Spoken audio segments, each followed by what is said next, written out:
دا ژوند صرف یو پیر تېروم بیا خو زه نه راځم د مرګ نه بعد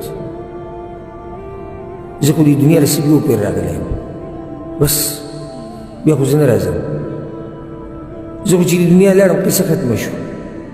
نو چې یو پیر ژوند دی ولې ښایسته نه تېروم یو پیر ژوند دی ولې دې مزې نه الم د شریعت په حدودو کې دننه بیا خو نه راځم زه دې دنیا ته نه دا ځواني بیا راځي نه دا طاقت بیا راځي او نه دا روغ صحت بیا راځي یو پیر ژوند دی ښایسته یې تېر کوي هسې په ځان به د دنیا او آخرت مه ګډوډ کوئ دینداري کوئ ورسره د دنیا نه حلالې مزې اخلئ او د ښځو او د بچو دپاره دومره کوئ چې د هغوی ګزاره پرې روانه خو د هغوی د لاسه خپل آخرت مه تباه کوه بعض یعنې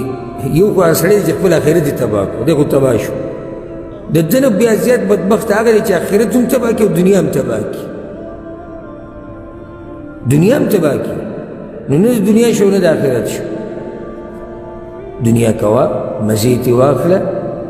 بچو له رزق ګټه د بچو خیال ساته د هغوی تربیت کوه د ښځې ذمهواري ده په موږ باندې موږ به یې خیال ساتو رزق به راوړو د الله به توفیق سره خو په حدودو کې دننه دومره حدودو کې چې زموږ آخرت پرې نه خرابېږي زموږ دینداري پرې نه خرابېږي زه دې بعضو غریبانو ته وګورم که زما په والله زړه وسوځي ورب الکعبه زړه مې پرې وسوځي زه د دې غریب سړي څه ژوند دی څه ژوند شو ده یعنې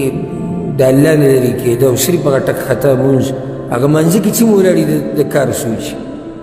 مانځه کې هم دغه سوچي په هغه مانځه هم نه پوهېږي خو دومره لاښه سړی دی چې جومات ته راځي خو جومات ته هم صرف بدن راوړي زړی بیا هم بهر په مزدورو کې او په کارونو کې پروت نو موږ د مزدورو د کارونو نه او د بچو د ساتلو نه خلاف نه یو دا خو یو شرعي ذمهواري ده زموږ په غاړه باندې خو دومره